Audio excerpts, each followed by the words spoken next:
అయోధ్య రామ మందిర ప్రారంభోత్సవం సందర్భంగా హైదరాబాద్లో ఉన్న రామాలయాల్లో ప్రత్యేక పూజలు చేస్తున్నారు జనం. 100 ఏళ్ల కళ సాకారమైందని లక్డీ కపూల్ రామ భక్తులు చెప్తున్నారు. దీనిపై మరిన్ని వివరాలు మా రిపోర్టర్ రవిచంద్ర అందిస్తారు. చూస్తున్నట్టుగా అయోధ్యలోని రామాలయ నిర్మాణం ప్రారంభోత్సవానికి కొద్ది గంటల్లోనే కార్యక్రమం కొనసాగుతుందని చెప్పుకోవచ్చు. బాలరాముడి 51 అంగుళాల్లో ఉన్నట్టుగా బాలరాముడి విగ్రహ ప్రాణ ప్రతిష్ఠ కార్యక్రమం కూడా దగ్గరలో ఉందని చెప్పుకోవచ్చు. మనం ఇప్పుడు లక్డీ కపూల్లో ఉన్నట్టుగా హనుమాన్ ఆలయంలో ఉన్నాం. ఇక్కడ అయ్యగారు అర్చకులు ఉన్నారు, వారిని తెలుసుకుందాం. ఎట్లా అనిపిస్తుంది అయోధ్య రామాలయం నిర్మాణం ఆ ప్రాణ ప్రతిష్ఠకు దగ్గరకు వచ్చింది? చాలా బాగుంది, అరేంజ్మెంట్స్ బి చాలా బాగుంది. 500 years ఇప్పటిదాకా కాలేదు, ఇప్పుడు చాలా బాగా అవుతుంది. అందరు పోయి చూడాలనుకుంటున్నాను. ఇంత చూస్తే బాగుంటది. ఇంకా ఇది అందరు వెళ్ళాలి, అక్కడ వెళ్ళి చూడాలి ఎట్లుంది ఏముంది చూడాలి. ఇప్పుడు దాకా కాలేదు. Any other government they have not done it. General గా మనము తిరుపతికి వెళ్తుంటాం, లక్షల మంది ప్రతిరోజు భక్తులు వెళ్తుంటారు. ఇక్కడ నుంచి అయోధ్య కూడా లక్షల మంది భక్తులు వెళ్లే అవకాశాలు ఉన్నాయనుకోవచ్చు. ఉంటాయండి, ఉండాలి, అది రావాలి, అది అట్లా ఉంటుంది అనుకుంటున్నాం మేము. అది అవుతుందని వీఆర్ ఎక్స్పెక్టింగ్ 100%. అంతే. ఓకే, కొన్ని వందల ఏళ్ళ నుంచి కరసేవకులు కావచ్చు, చాలా మంది ఎన్నో ఏళ్ళ నుంచి కళ సాకారమైందని చెప్పుకోవచ్చు. అయోధ్యలో రామాలయం ప్రాణప్రతిష్ఠ కార్యక్రమం దగ్గర పడింది. ఎల్లుండి కార్యక్రమం జరుగుతుంది. ఎట్లా అనిపిస్తుంది? చాలా బాగుందండి. They have made very good arrangements. చాలా బాగా అరేంజ్మెంట్స్ బాగా చేస్తారు. ఇప్పుడు చూడాలి ప్రాణ ప్రతిష్ఠ ఎట్లుంది. అండ్ సెంట్రల్ గవర్నమెంట్ హాలిడే బి ఇచ్చింది. So people should enjoy it. And live telecast బి పెడుతున్నారు. All states they can watch. So we should enjoy it.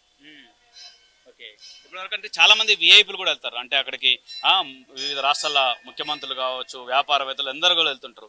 ఇవంతా చూస్తుంటే అరేంజ్మెంట్స్ ఆ స్థాయిలో ఉంటాయి. ఎందుకంటే మీరు కూడా ఇక్కడ ఆలయాన్ని నిర్వహిస్తున్నారు కదా. విఐపీల కావచ్చు, మిగతా భక్తులు కావచ్చు, ఏ దేవస్థానం బి వాళ్ళు అరేంజ్మెంట్ తక్కువ చేయరండి. It depends upon the people. వాళ్ళు ఎట్లుంటారు ఏం లేదు, అది మన మనుషులకి రావాలి, అది అవేర్నెస్ రావాలి, అది ఆ క్లీన్లీనెస్ అది రావాలి. వాళ్ళు ఎంత చేస్తున్నారు ఇప్పుడు మన దగ్గర ప్రసాదం తింటారు, పారేస్తారు.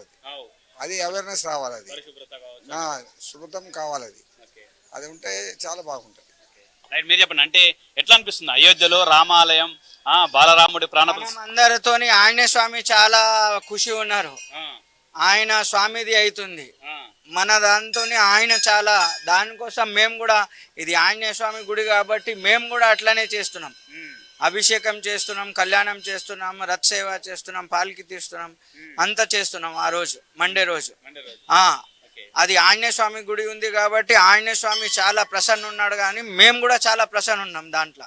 ప్రపంచమంతా రామమయమైంది, జగమంతా రామమయం అయిపోయింది. దీంతో భక్తుల తాకిడి అంటే నిన్న ఇవాళ పెరుగుతున్నారా? రోజు రోజు చాలా పెరుగుతున్నారు.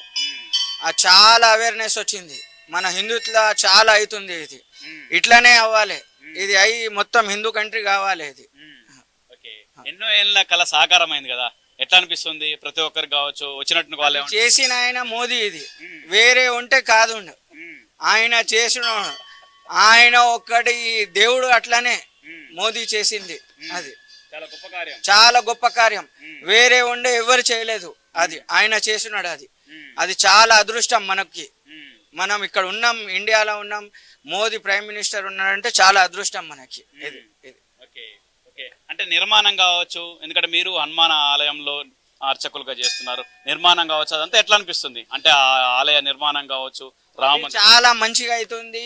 ఇంకా కాశీ కూడా కావాలి, మథుర కూడా కావాలి. మనది హిందుత్వం మొత్తం రావాలి ఇండియాలో. అది కొనసాగాలి మనం. అది ఉంది మాది. 400 ఏళ్ళ నుంచి ఎదురు చూస్తున్నట్టు కదా. 500 ఏళ్ళు అయిపోయినాయి. అది ఇప్పుడు అవుతుందంటే చాలా గ్రేట్. అది మన ఇండియాకి 2024 ఇయర్ చాలా గ్రేట్ మనకి. ఇది రామాయణం వస్తున్నారు, రామ్ వస్తున్నాడు మనకి. అది చాలా గ్రేట్. అది కొన్ని పార్టీల వారు కొంతమంది రాము అనే అభిప్రాయం కూడా వ్యక్తం చేశారు. ఏది? కొన్ని పార్టీల వాళ్ళు మేము అక్కడికి చేరుకోము, దర్శనానికి రామంటున్నారు. అది వాళ్ళ అదృష్టం లేదు, వాళ్ళ అదృష్టం లేదు. వాళ్ళది దేవునికి పోవాలి అంటే అదృష్టం లేదు వాళ్ళది. కొంతమంది భక్తులు ఉన్నారు. ఎట్లా అనిపిస్తుంది అయోధ్య రామాలయ నిర్మాణం ప్రారంభోత్సవానికి దగ్గర పడింది? గత సంవత్సరాల నుంచి చూస్తున్నాము, మంచిగా సంతోషంగా ఉంది. ఎందుకంటే చిన్న చిన్న ఊర్లన్నా కావచ్చు, ఎక్కడన్నా కావచ్చు, ర్యాలీలన్నీ నడుస్తున్నాయి. ఒక అయోధ్య అంటే మాకు ఒక యూత్ అనేది అందరికి మంచిగా ఉంది. కానీ ఏంటంటే కొంచెం నడుచుకుంటా ఇట్లా వెళ్తున్నారు. వాళ్ళకు ఇబ్బంది లేకుండా మనం ఏంటంటే హెల్ప్ చేయాలి కొంచెం. ఇక్కడ నడుచుకుంటా వెళ్తా ఉన్నారు వాళ్ళు. అయోధ్యకి వెళ్ళాలంటే ఒక 22 తారీఖు మంచిగా ఒక దీపావళి లాగా మనకు హైదరాబాద్ ఎక్కడైనా కానీ తెలంగాణలో ఎట్లయినా ఒక దీపావళి లెక్క కనిపించాలి మనకు. హిందూ ధర్మం అంటే ఎట్లా అంటే మనం హిందూస్ అంటే ఎట్లా ఒక ప్రచారంగా మంచిగా ఉండాలి. ఇప్పుడు ఏదో చూడని చిన్న చిన్న ర్యాలీలు తీసుకుంటూ వాళ్ళు, మనది ఇట్లా ఒక యూత్ అందరు జనాలు అయితే మనం తెలుగు వాళ్ళ మొత్తం అంటే ఒక మంచిగా జ్ఞానంగా తీయాలి. ఎన్ని సంవత్సరాల నుంచి అయోధ్య తీస్తున్నాం మనము, ఎన్ని సంవత్సరాల నుంచి చూస్తున్నాము. ఇదొకటి మంచిగా అయింది, చాలా సంతోషంగా ఉంది, చాలా సహకారంగా ఉంది, మంచిగా చాలా సంతోషంగా ఉంది మాకు. ఈ 22 తారీఖు అయితే మాకు ఒక ఎట్లా అంటే జాగ్రత్తగా చేయాలా. ఒక దీపావళి పండుగ అనుకోలే, దానికన్నా డబల్ కావాలా మనకు. అన్ని పండుగలు వచ్చినట్టు మనకు ఒక జై శ్రీరామ్. అంటే అయోధ్యలో రామాలయం నిర్మాణం ప్రారంభోత్సవానికి దగ్గర పడింది. ఎట్లా అనిపిస్తుంది మీకు? చాలా చాలా ఆనందంగా ఉందండి. ఇంకోటి తన యొక్క అతను ఎక్కడనైతే ఉన్నారో అతన్ని అక్కడి నుంచి లేపి మనం మళ్ళీ మనం ప్రాణం అతన్ని నిలబెడుతున్నారు, ప్రాణ ప్రతిష్ఠ చేస్తున్నారు. కాబట్టి మనకు ఇది మన హిందువులందరికీ ఒక పండుగ రోజు. అండ్ ఇంకోటి స్వయాన భగవంతుని మనం మళ్ళీ తెచ్చుకొని నిలబెట్టినామంటే మన రాజ్యం రామరాజ్యం కావాలని, హిందూ రాజ్యం కావాలని భగవంతుని ఆశీర్వాదం. అలాగే ఆనాటి పాలన శ్రీకృష్ణుడు గారు ఎలానైతే పరిపాలించారో ఈ రోజు కూడా మన శ్రీకృష్ణ రూపంలో వచ్చిన మన మోదీ గారు కూడా అలాగే ఈ యొక్క మన రాజ్యాన్ని పాలించాలని, ఎలాంటి చిన్న బీద గొప్ప బీదాలు లేకుండా అందరికీ సమాన హక్కులు కల్పించాలని భగవంతుని కోరుకుంటూ రామరాజ్యం ఇచ్చినందుకు మోదీ గారికి అలాగే ఆ పుణ్యం కలుగుతున్నందుకు అవన్నీ మనం లైవ్ గా చూస్తున్నందుకు మన భాగ్యం.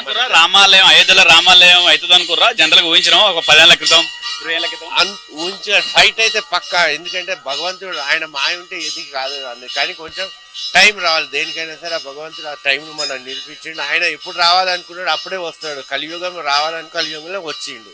అది ఆయన యొక్క ఆయన మాయను మనం గుర్తుపట్టలేము, కానీ మనం చేసే ప్రయత్నం మనం చేసినా మనకు రిజల్ట్ ఇవ్వాలి వచ్చింది.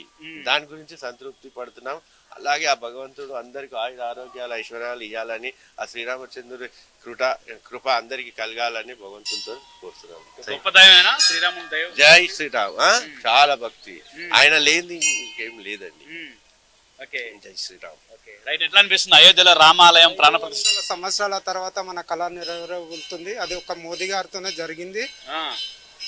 యావత్ భారతదేశం గర్వించదగ్గ రోజు ఈ 22వ తేదీ. ప్రతి ఒక్క మా విశ్వకర్మల తరఫు నుంచి విశ్వబ్రాహ్మణ తరఫు నుంచి మోదీ గారికి కృతజ్ఞతలు తెలుపుతున్నారు. అలాగే మనం యూపీ ముఖ్యమంత్రి యోగినాథ్ గారికి కూడా ఈ సందర్భంగా కృతజ్ఞతలు. అంటే ఇన్నేళ్ల సంధి జరిగిందా అంటే మేము ఊహించలేదు. అప్పట్లో బాబర్ మసీదు గొడవల్లో అంటే నేను అప్పుడు ఒక 15 సంవత్సరాల పిల్లగాన్ని, నేను అనుకోలేదు మళ్ళా ఈ జన్మలో రామవారి గుడి కడతారో లేదో అనుకున్నాను. కానీ ఇది ఒక కన్నారా చూపిస్తున్నందుకు ఆ మోదీ గారికి నా ప్రత్యేక ధన్యవాదాలు.